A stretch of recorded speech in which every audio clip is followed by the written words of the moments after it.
Powerloom వస్త్ర పరిశ్రమకు సంబంధించి బ్యాక్ బిల్లింగ్ పేరుతో సెస్ అధికారులు విద్యుత్ ను కట్ చేయడాన్ని నిరసిస్తూ పవర్లూమ్ వస్త్ర పరిశ్రమ అనుబంధ రంగాల వారు సిరిసిల్ల సెస్ కార్యాలయం ముందు నిరసన తెలిపారు.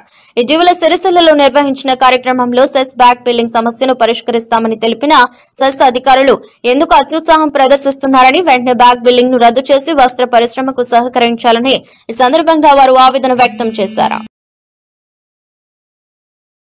అధికారులు తాపకు ఇట్లా పవర్లూమ్ వస్త్రపరకు సంబంధించిన యూనిట్లకు సంబంధించిన కరెంటు కట్ చేయడం వల్ల మరి పవర్లూమ్ కార్మికులు ఉపాధి కోల్పోవడం జరుగుతూ ఉంది. మరి ఇది మధ్యకాలంలో అనేక సందర్భాలలో ఈ రకంగా చేయడం వల్ల ఒక రోజుకు పనిచేస్తున్న కార్మికుని రోజుకు 400-500 రూపాయల వేతనం కోల్పోయే పరిస్థితి కనబడతా ఉంది. మరి ఈ రకంగా మరి ఎందుకు చేస్తున్నారో సెస్ అధికారులు ఒకసారి ఆలోచించాలి. మరి ఇప్పటికే మరి దీని యజమానులు వాళ్ళు వాడుకున్న బిల్లులు గతంలో వాళ్ళు కట్టి ఉన్నారు. మరి గత 10-15 ఏళ్ల సంది మరి వాళ్ళు ఇచ్చిన కనెక్షన్లే వాళ్ళు వాళ్ళ ఆమోదంతో ఇక్కడ యూనిట్ ఏర్పాటు చేస్తున్నారు. అన్ని రకాల వాళ్ళకి తెలిసిండి అన్ని రకాలు జరుగుతున్నప్పటికీ కూడా ఎవరో ఒక దుర్మార్గుడు వాళ్ళతో కేసు వేయించి ఈరోజు ఈ వస్త్ర పరిశ్రమ పూర్తిగా నాశనం చేయాలని ఇక్కడ పరిశ్రమ తరలించే విధంగా చేయాలని ఒక కక్షపూర్వ ధోరణితోటి ఈరోజు సెస్ అధికారులు వివరిస్తూ ఉన్నారు. మరి మొన్నటికి మొన్న మరి మంత్రి గారు స్వయాన మీటింగ్ పెట్టి మరి మేము బిల్లులు చెల్లిస్తాం ఎలాంటి ఆందోళన చేద్దామని బహిరంగంగా హామీ ఇచ్చినప్పటికీ కూడా వీళ్ళు తొందరపడి కడియాలని ఖండిస్తా ఉన్నాం. సిరిసిల్ల పవర్లూమ్ వస్త్ర పరిశ్రమపై సెస్ పాలకవర్గం పూర్తిగా కక్షపూరితంగా వ్యవహరిస్తూ ఉన్న రాష్ట్ర మంత్రివర్యులు భట్టి గారికి అట్లాగే ముఖ్యమంత్రి గారికి కూడా ఈ సమస్యను చెప్పడం జరిగింది. వారు కూడా దీనికి సంబంధించిన బకాయిలు ఏవైతే ఉన్నాయో ఆ బకాయిలను వెంటనే చెల్లిస్తామని చెప్పిన ఇక్కడ పాలకవర్గం మాత్రం ఆ విషయాలను పెట్టడం చాలా దుర్మార్గం.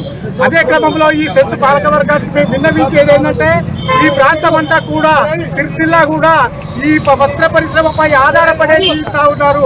అదే క్రమంలో వస్త్ర పరిశ్రమ నడిస్తే మాత్రమే ఇతరత్ర రంగాల వారు కూడా వాళ్ళకు వ్యాపారం కొనసాగుతుంది కనుక ఇప్పటికైనా మీరు ఏదైతే మీరు దౌర్జన్యంగా పరిశ్రమపై విధించారో బ్యాక్ బిల్లింగ్ కానీ సర్ఛార్జీలు కానీ ఇతరత్ర ఏవైతే ఉన్నాయో అవన్నీ కూడా ప్రభుత్వము చెల్లిస్తామని చెప్పింది కనుక మీరు వెంటనే ఏదైతే ఈ రోజు తొలగించారో ఆ కనెక్షన్లను నిన్నటి రోజున తొలగించిన కనెక్షన్లను వెంటనే పునరుద్ధరించాలని డిమాండ్ చేస్తా ఉన్నాము. లేని ఎడల ఈ పోరాటాన్ని ఇంకా ఉధృతం చేస్తామని ఈ సందర్భంగా హెచ్చరిస్తా ఉన్నాం. పరిశ్రమ సిరిసిల్లాలో ఇప్పుడిప్పుడే కోలుకుంటున్న సందర్భంలో చెస్ వారు కూడా దెబ్బతీయడం జరుగుతుంది.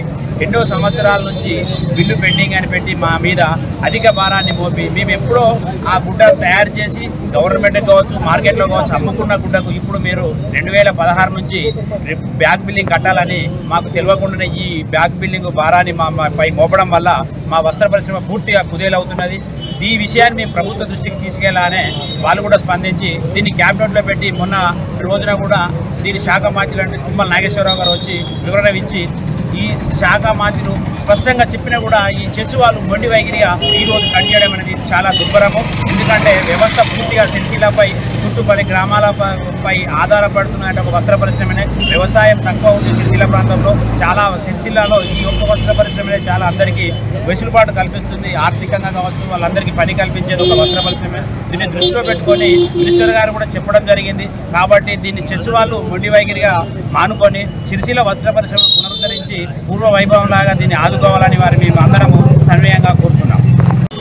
యూనిట్ ప్రకారము మేము 2 రూపాయలు చొప్పున అంటే పూర్వం ఎలాగా ఉందో ఆ విధంగానే ఇప్పటి వరకు కూడా అందరము బిల్లులు పే చేసినాం. అయినా కావాలనుకొని ఈరోజు మళ్ళీ కడియడం ఇది చాలా దుర్భరము. ఎందుకంటే వ్యవస్థను కొనసాగించాలనుకుంటున్నా లేకుంటే మాన్పించాలనుకుంటా పూర్తిగా వస్త్ర పరిశ్రమను కుదేలు చేయాలనే ఒక సంకల్పంతో ఉన్నారా మాకు అర్థం కావట్లేదు. ఎన్నిసార్లు విన్నవించినా మేము ప్రతిసారి యూనిట్ పైసలు డబ్బులు కడుతూనే ఉన్నాం. నిన్నటి రోజున కూడా మేము అందరం డబ్బులు కట్టినాం. ఎవరో ఒక మొన్నటి రోజున పండుగ నిన్న వర్షం పడ్డది. ఈరోజు మార్నింగ్ రాగానే ఇట్లా కట్ చేయడం అనేది చాలా ఇబ్బందికరము. వస్త్ర పరిశ్రమను కాపాడే వాళ్ళు కూడా మేము ఒక సొసైటీలో ఈ చెస్ పాలకవర్గం వారు మా సిరిసిల్ల వాళ్ళు అయినా కూడా వీళ్ళందరూ స్పందించాలి. ఎందుకంటే చెస్లో మేమందరం సభ్యులమే, మాకు కూడా సభ్యత్వం ఉంది. మమ్మల్ని కూడా అందరినీ గౌరవించాలి. ఎందుకంటే మాకు ఇబ్బందులు ఎందుకున్నాయి, ఎవరి వల్ల ఇబ్బందులు జరుగుతున్నాయి. ఇంత పెద్ద ఆదాయం సమకూర్చే వస్త్ర పరిశ్రమనే మీరు కాదనుకొని కట్ చేయడము ఇది ఎంతవరకు, దీని వెనుక ఉన్న సంబంధము ఏంటిది, ఎందుకు ఇలా చేస్తున్నారో కూడా చెస్ పాలకవర్గం సిరిసిల్ల సిరిసిల్లాలో వస్త్ర పరిశ్రమ నేతన్న తర్వాత ఏది ఉంది ఇంత పెద్ద వ్యవస్థ, దాన్ని కూడా మీరు పరిశీలన చేయాలి. అంటే మీ చేతులు అధికారం ఉందని వచ్చి కరెంటు కట్ చేయడం ఇది చాలా దుర్భరమైన పరిస్థితి. దీన్ని మరొకసారి మీరు పాలకవర్గం కావచ్చు, సిరిసిల్ల చర్చ్ పాలక వర్గాన్ని అందరూ కూడా కూర్చొని దీన్ని సమన్వయంతో పరిశీలించి ఈ వ్యవస్థకు ఒక ఫుల్ స్టాప్ పెట్టి సిరిసిల్ల వస్త్ర పరిశ్రమను పూర్వంలాగా మళ్ళీ ఉద్ధరించాలని మీకు కోరుతున్నాను.